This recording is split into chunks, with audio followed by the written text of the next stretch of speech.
Andito na po tayo sa Kaliklitan Small Water Impounding Project. Ayan.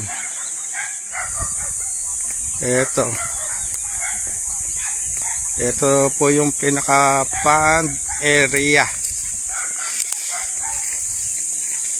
Ito sinasabi ang sa plano 4 hectares ang pond area.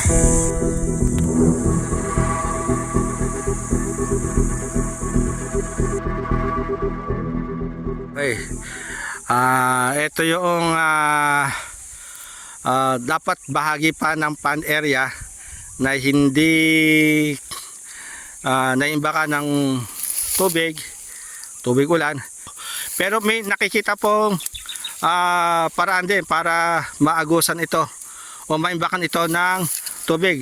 Ayan, sabi ni Kuya, itong lugar na to, tama Kuya? Opo.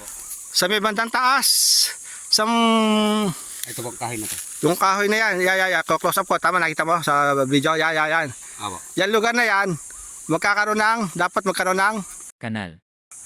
para yung tubig sa bandang taas pa ron, kapag may ulan, papasok dito.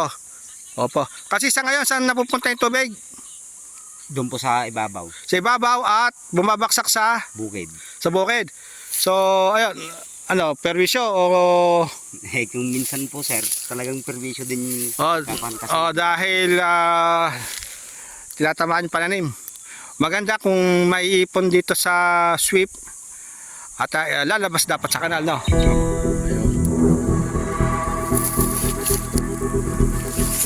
Ito. Okay.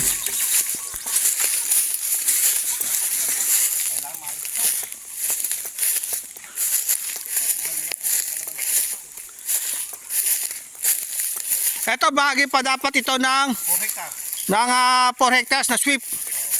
So, ito lamang yung yung umaagos sa tubig.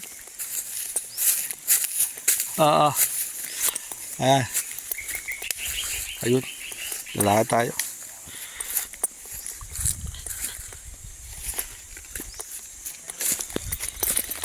Okay. Ayun.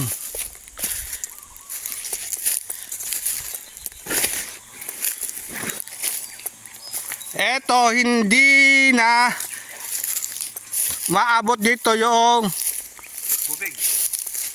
dapat maimbak na tubig. Dahil mataas. Mataas, kailangan maalis. Dapat maalis to.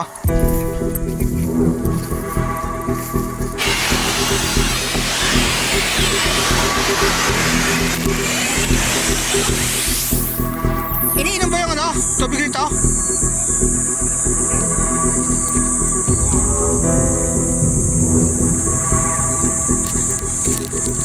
Eto.